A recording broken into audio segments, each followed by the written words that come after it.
Hello, friends, and welcome. I'm your co-host, Andrew Lazaga, here with Dubside. And you're listening to the DUBCAST with Dubside.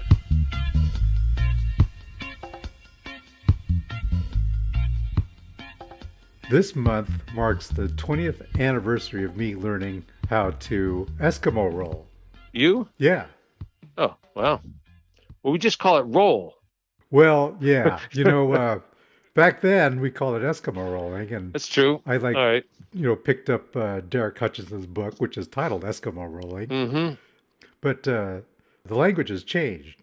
The term Eskimo is considered offensive. Yeah. Now we're seeing the language change again. That seems to be an effort that's being made, at least in the Masik newsletter. So the latest issue of the Masik is out, and it addresses this issue. Tony Schmitz says, "You'll note a change in usage within the Masik, reflecting our desire to show greater respect for the Inuit people. Inuk will be the singular term for Inuit people. Kayak, spelled with a Q, will be a traditional skin-on frame, while kayak with a K will refer to a commercially manufactured craft. Greenland will become Kalashlit Nunat in many instances." As you would see on a map nowadays of the world, it says Galashtit Nunat, and then in parentheses it might say Greenland. Greenlanders have been saying that's what our country's called for quite some time. It just takes a while for other people to catch up. I mean, you still have, our maps will say Sweden, but in Sweden it goes Sverige. Okay, yeah. Or Norge. Mm-hmm. So we spell it our own way. But the Inuits there on that big island would like it to be called the Galashtit Nunat. Kalashlit Nunat. Yeah, unfortunately, it's hard for us foreigners to pronounce it properly, but it's got that double L in it. Well, with practice, we'll get it. Kalashlit Nunat. Yeah. It's going to take me a while to get used to the Inuk and Inuit. Because I'll say an Inuit person said this or that. Yeah. But Inuit is actually the plural. So you would say an Inuk told me this or that, but that still feels awkward to me. Because Inuk, I know people named Inuk. That's a first name in Greenland for some people. Oh, it is? Oh, yeah. Okay. Yeah. Okay, and you have a couple articles in this issue. Yeah. We got one about traveling to Greenland or traveling to Galashtit Nunat. Yeah. And what it costs, the details of going, and as well as just what the implications are of the new airports that are being built that will change the whole picture for tourism quite a bit. Great article. And an excerpt of your interview with Kenneth Hug as well. Yeah, we regular listeners of the Dubcast will have heard the whole thing, whereas there's an excerpt of it in the Masik printed out on paper and words. So we have that as well. This is a really interesting issue of the Masik. I really enjoyed a lot of these articles. Back to the whole language thing. So, did you have a discussion with Tony about the language change? He mentioned he didn't say exactly his whole plan that he's talked about now, the things he's going to change the Masik, but I know he's been aware of since being at Delmarva with Poignant Corneliuson. He's become more conscious about this issue, so he's making an effort. What did Peningwak have to say about the preferences in language? She had a strong feelings about Greenlander versus Inuit. Oh yeah, and she preferred Inuit rather than Greenlander. Okay. One of our listeners wrote in saying that it would be preferable to talk about the kayak as an Inuit kayak. Yeah. You could call it an Inuit Greenland kayak, but then you take the term Greenland, and it's a colonial term that was imposed on the Inuit people. Yeah. So when you start to change the language, what term should we use to refer to these kayaks as? Yeah. Well, an easier way, I think, what we're doing is just saying traditional kayak. Okay, there you go. Covers all that. Yeah. To get all this differentiation between the two things does get kind of confusing, but I see it's part of the retaliation. It's like African Americans have used that, whereas we can't keep track of what we're supposed to call them. We know what we're not supposed to call them. And Native Americans have changed from First Nations to indigenous peoples to whatever. So yeah. And just part of the confusion is the retaliation for the oppression over the years. Yeah, there you go. So we stand to be confused. That's intentional. Okay. Well, we know what we're talking about, and and the people who listen know what we're talking about. Yeah. I found this article just this morning about why you probably shouldn't say Eskimo. This is published by NPR on their website from April 2016. Hmm. It has a picture of a Greenland native in downtown Nuuk, Nina Viva Anderson. And she says, I don't mind to be called Eskimo. It's neutral for me. But when I saw an ice cream store in London with the name Eskimo, it felt weird. But I feel weird to be called Inuit too. I'm just a Greenlander. Yeah. So, Okay. But Peningawek had some very strong opinions. And I think you have to note that those are her opinions. Those are not shared by every single Greenlander. yeah. And so to get too far into exactly what she said, there's going to be other people who are going to say, well, it's not that big a deal. So it's hard to balance it all out. Okay. Well, we'll be mindful of our use of the terms from now on and try to refer to Greenland as Kalaalleq Nunaat. So have you finalized your plans for your trip to Kalaalleq Nunaat? In Kalaalleq Nunaat, I'm flying into Narsarsuaq. I'm there for one night. I have to pay for a hotel room there. Actually, the hostel, the cheaper hostel was all, they didn't have any rooms left, so I'm paying for a hotel.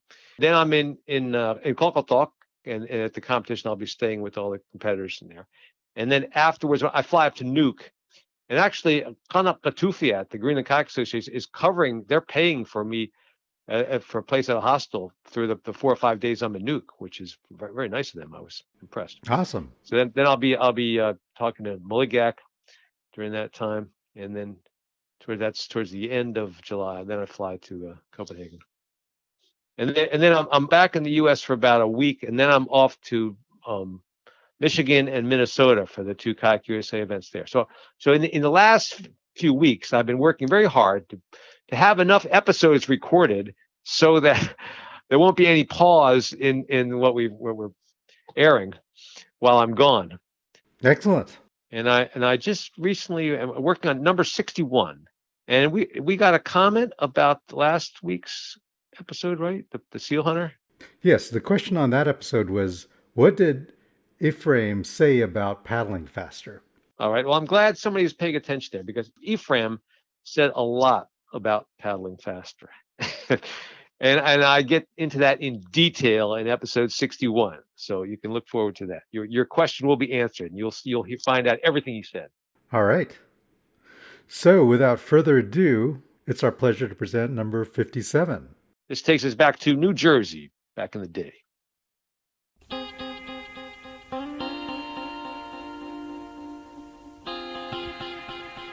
Welcome to the DUBCAST with Dubside. This is DUBCAST number 57. The Rancocas River and Hack's Canoes. Music by a band called Kishima, a song called Arutanahar, which I first did in episode 19, but I've updated and reworked it somewhat.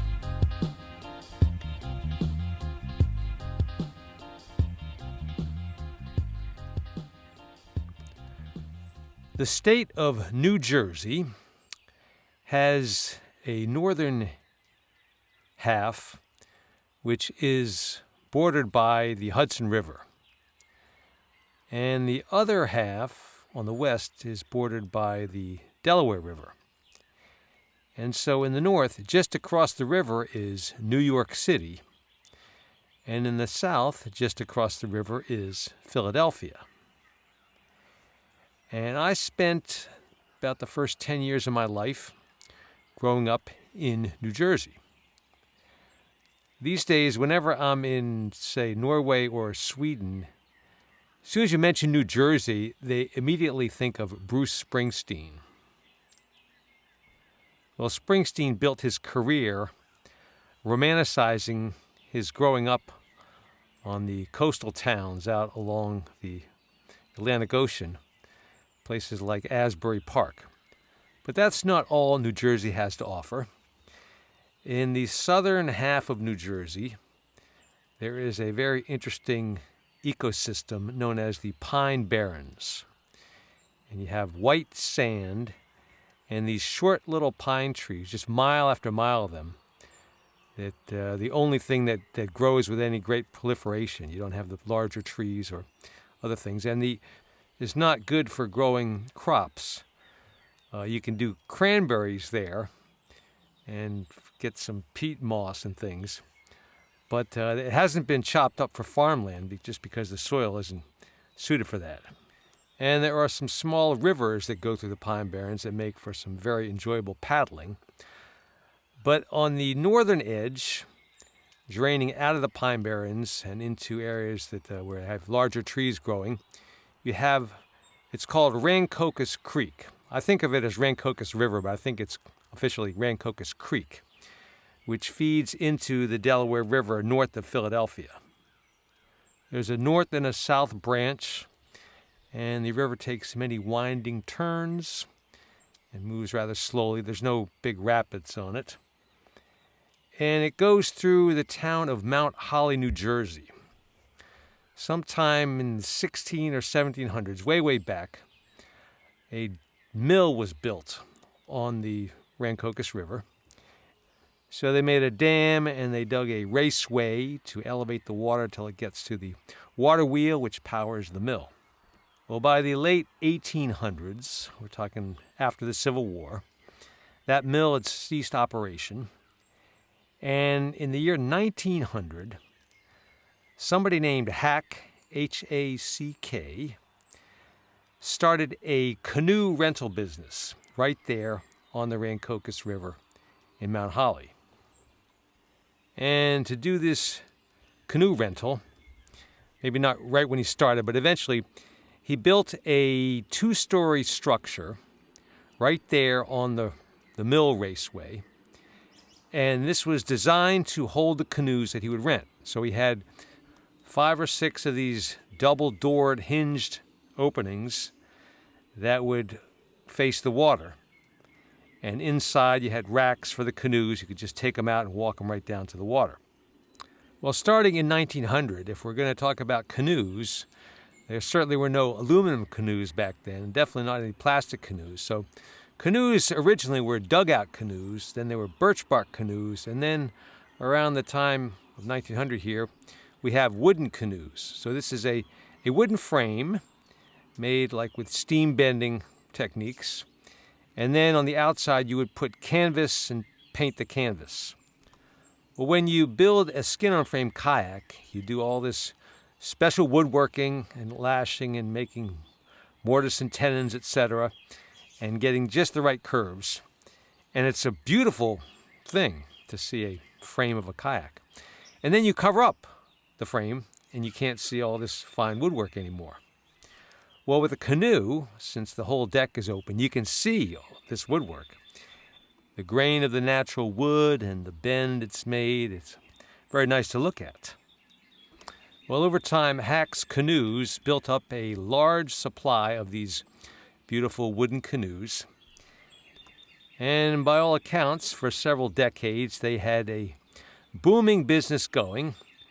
Turned out to be a very good place to rent canoes. The slow-moving water and the winding twists and turns of the upper Rancocas River were very attractive to the kayak renting clientele. Well, in the mid-1960s, my father was looking for a good outdoor activity for me and my brothers, and he took us to Hack's Canoes, and we rented some of these beautiful wooden canoes and paddled them on the water there, and he decided this was a very good activity, so we started doing it on a regular basis. And I learned the basic tips of how you get into canoe without falling in, and how you paddle, and how you steer, etc. Remember, we were wearing those boxy-looking rectangular orange life jackets, and we had some shorter canoe paddles for us younger kids. But we had a very good time paddling on the Rancocas Creek. So my father decided that we should buy our own canoe. and he looked at what was available on the market. And there were aluminum canoes and there were fiberglass canoes. And he was told that the advantage of fiberglass is that it's much easier to repair fiberglass. You can just glue on epoxy and repair anything that's damaged. But a aluminum repair requires rivets and is far more complex. But he reasoned that it's much less likely to need a repair of an aluminum canoe. It takes quite an effort to poke a hole in aluminum, whereas fiberglass is not nearly as strong. So he opted for the aluminum canoe. And he found this company, the main company that made them was Grumman, the aircraft manufacturer. And it costs, I'm not sure, somewhere a couple $100, say $200, $300 maybe. Well, if the whole family was going to go paddling, we would still have to rent one other canoe at least with 3 brothers and my mom and dad. But I saw in the Sears Roebuck catalog, they had rubber life rafts. And they had a 2-person model and a 4-person model and a 6-person model. And these were real life rafts, rubber material, not cheap plastic. But at the time, the 2-person model, the smallest one, could be had at the price of $32.95. So my brother and I forget if we paid for it, if my father helped us, but we ordered this thing. And so we got this life raft, and it had this big metal pump that you pump it up with and 2 separate air chambers and the brass valves, and it was pretty cool. Also had aluminum oars, these 2-piece oars you'd stick in, and then you'd row it like a rowboat. And so we took it out with the canoe the first time, and it became quickly apparent that a canoe is a whole lot faster than a rubber raft. And this is a basic lesson in naval architecture. The wider it is and the shorter it is, the slower it's going to go.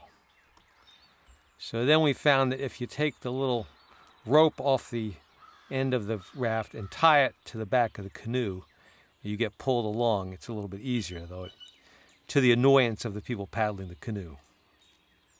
Well, about 1970, we moved out of that area, and then we started doing whitewater canoeing. We didn't take the raft and the whitewater stuff, but my dad soon purchased 2 more aluminum Grumman canoes. I think he got them used. They had some dents here and there, but they were still quite serviceable. And he probably paid, I think it was $200 for each one. So throughout my teenage years, we did whitewater canoeing, pretty much simple class 2 kind of things, until I moved out of the house about 1970, late 70s. And then when I found myself in Philadelphia, I realized that the Hack's canoe rental was just a bus ride away. And in the summer of 1981, in August, a friend of mine and I took the bus out to Mount Hollow, New Jersey, and found Hack's canoe rental as it was before. The building's still there. And we found a guy there running the operation. He had 2 little dogs, some sort of terriers, helping him out, running around the property. And of course, by now he was only renting the aluminum canoes he had in his stock, which stand up much better to the wear and tear of being banged around by the general public. And the requirement was you had to have a photo ID to leave as a deposit if you were going to rent a canoe. And neither of us had brought a photo ID, unfortunately. But I started talking to the guy, and I told him how I, as a kid, had come there and rented. My father would rent canoes, and we paddled many, many times on the Rancocas River there.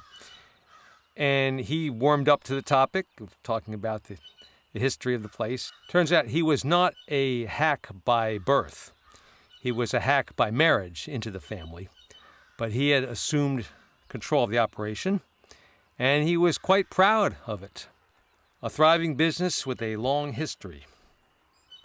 And I asked him about the wooden canoes that I remembered, and he said he did still have several of them. They were quite valuable at this point, and They were for special purposes. He didn't rent them out. I can understand that. But by the time this far into the conversation, he said, "Don't worry about the ID requirement. I'll rent you a canoe." So my friend and I did get a canoe rented, and we paddled it. And I remembered several of the twists and turns in the river. It looked familiar. I was feeling very nostalgic on the bus ride back to Philadelphia. It was a pleasure to find that piece of my childhood intact enough that I could go back to it and enjoy it again. As the years went on, my father still had the 3 aluminum canoes in the garage, and my brothers would take them out on occasion when they were around. The 2-man rubber life raft did not fare quite as well. It started to crumble and stick together and just sort of disintegrate. And so it was eventually just thrown away. But the aluminum canoes were holding out strong.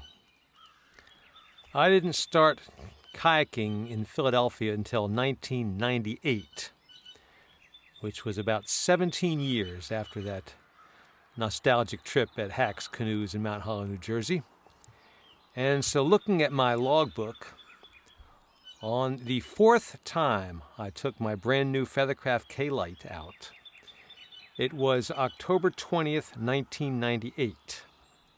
Figured it would be another nostalgic trip to go back to the Rancocas River now that I have my own watercraft, and it's a kayak this time. So I looked up the bus schedules, found that same route out of Philadelphia, and rode out to Mount Hollow, New Jersey.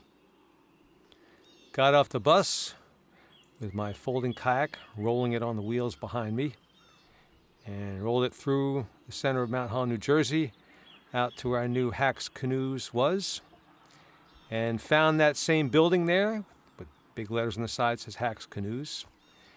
And I found the guy there, that same guy who I call Mr. Hack. And it was not a happy situation. I'd say Mr. Hack at this point was a broken man. He told me that the business had suffered from insurance costs had gone way up and become prohibitive.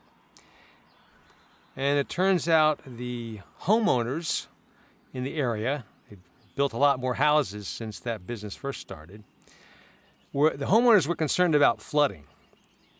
And they had prevailed on the water department there to keep the dam set really low, especially during springtime when there was danger of flooding, so their yards wouldn't get flooded out. Now, if you drop the water level that low, there's not nearly as many nice canoeing opportunities. A lot of the little side passages are all muddy then. And Mr. Hack, I guess, did not maintain the right political connections to have enough influence for them to keep the dam level high. Couldn't put up more of a lobbying effort than the homeowners did. And he also said he could not find anyone in the family lineage willing to take over the business. So this being 1998, he had officially gone out of business in 1995, 3 years before that. And he was now looking for someone to buy the property, but in the meantime, he was renting out all the little cubicles of the building as storage spaces. And he had taken his fleet of 135 canoes, which I'm sure some of them were these very valuable wooden ones from way back, antiques pretty much, and sold them all. And to make matters worse, he had some troubling diabetes issues, and he had a mother with health problems of her own that required a lot of care. And even though I had behind me on wheels my folding kayak, he did not seem to have any interest in talking about a folding kayak. So when his venting exhausted itself, I thanked him for the business he had run and for all the pleasant memories I got. And I'm sure that he had brought joy to many, many people over the years. And then I said goodbye and went and assembled my folding kayak and paddled on the Rancocas Creek. As I continued kayaking in Philadelphia, I was exploring all the tributaries feeding into it from the Jersey side. And so I checked out the mouth of the Rancocas River. We never went there canoeing as kids, but that's somewhat north of Philadelphia. That's an interesting place as well. There's a spot on the Rancocas Creek somewhat below Mount Holly, which you can also get. I think it's the same bus.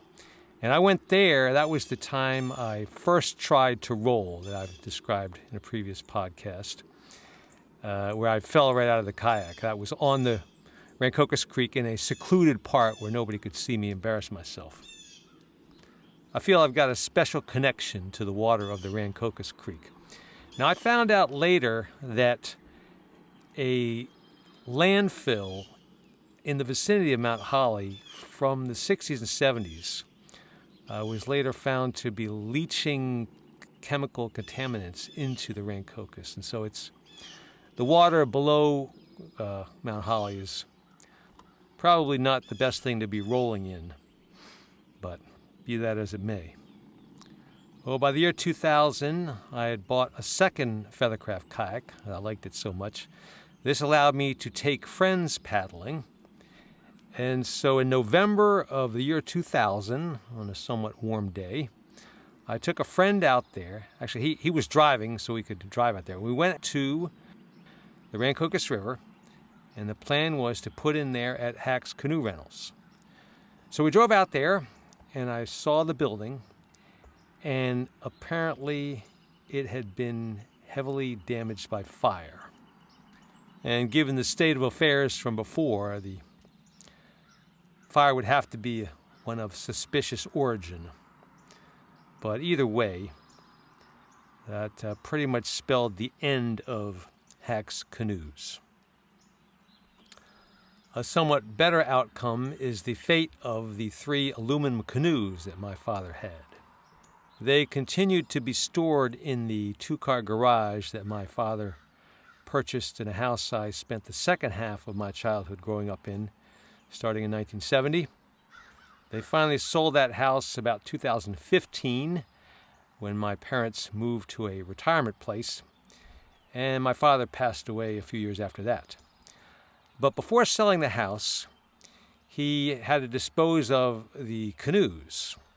Now, I'd have bought them myself, but I don't have anywhere to store an aluminum canoe, and my brothers didn't either at the time.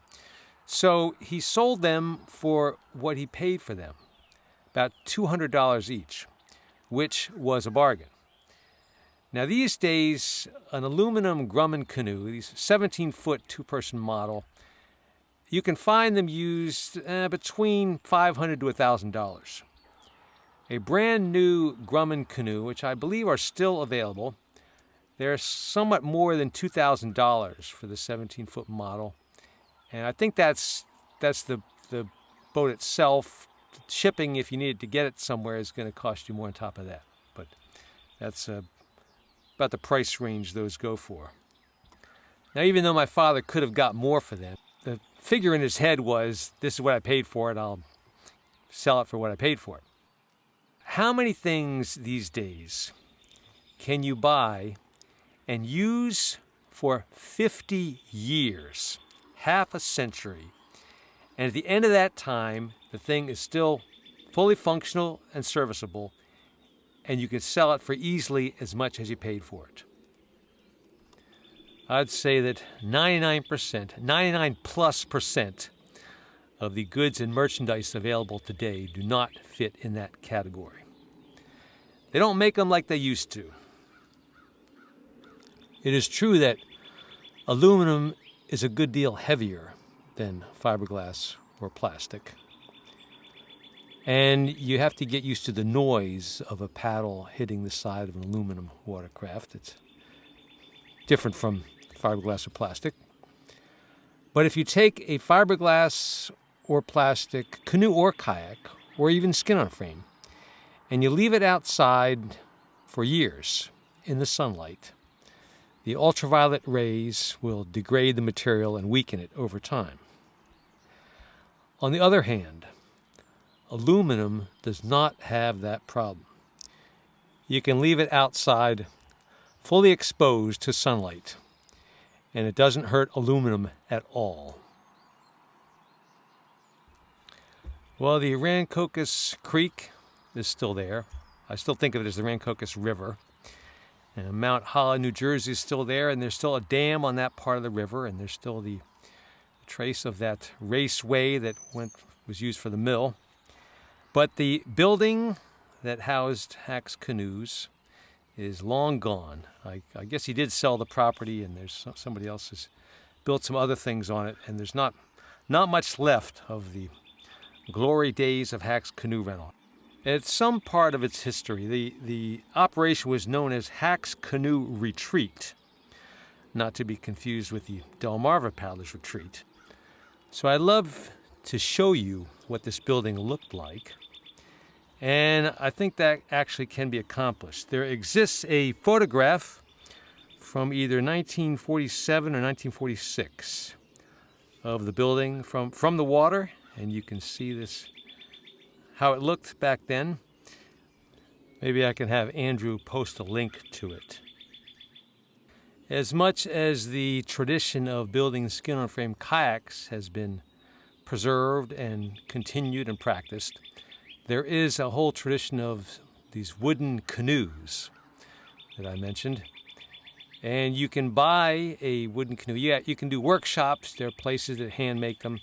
But a good wooden canoe used goes for, depending on the condition, starting maybe $2,000, $3,000, $4,000 and up from that. So I hope Mr. Hack, when he had to sell his fleet, got the fair market value, because I'll bet he had some real gems in his collection. We have now reached the musical segment of the DUBCAST. Back in episode 19, I did a song by Kishima called Alutana Har, and I have reworked it and improved it a little bit, hopefully. You can judge for yourself. Here it is.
engage la leka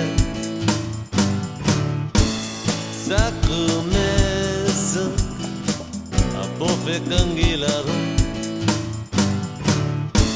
isso matapo ina kangilaro Delisara Anishti atureso alutonda Kanelaka Sokuane tungi notila Kamane mutishtu anaka Ingiana Gizalane bifaku Akoshtu iti kushtu ashuri Kanelaka Sokuane tungi notila Kamane mutishtu anaka Ingiana Gizalane bifaku Akoshtu iti kushtu ashuri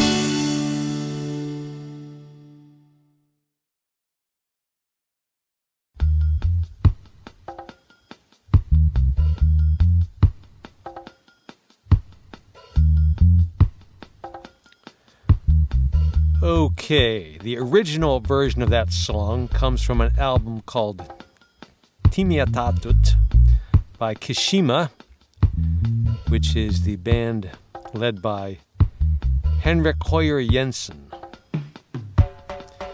And that CD came out in 2011. And playing guitar on that CD is Fredrik Elsner of the band Nanook, one of my favorite bands. Fredrik's name seems to pop up all the time on CDs made in Greenland as a session guitarist or arranger or songwriter or producer, all kinds of things. You can still get this CD at atlanticmusic.gl, and I think it might even be discounted from the original price, which is what I had to pay for it back in 2011. All of Kishima's CDs are very good. The liner notes to the CDs of Kishima's material generally do have the English translations. So Alutona Har, that title they translate as Lo and Behold. And I'll read you just the chorus of that song. It's starting to snow. Why toward my direction? Light certainly is bliss. Blinding, glittering sparkles, reach out and catch them. And that's a line I would think of if I was paddling in the wintertime down the Rancocas River.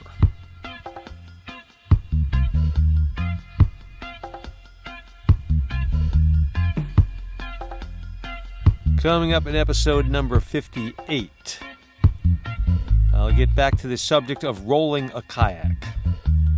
Specifically, rolling a kayak in competition. Next time on the Dubcast with Dubside.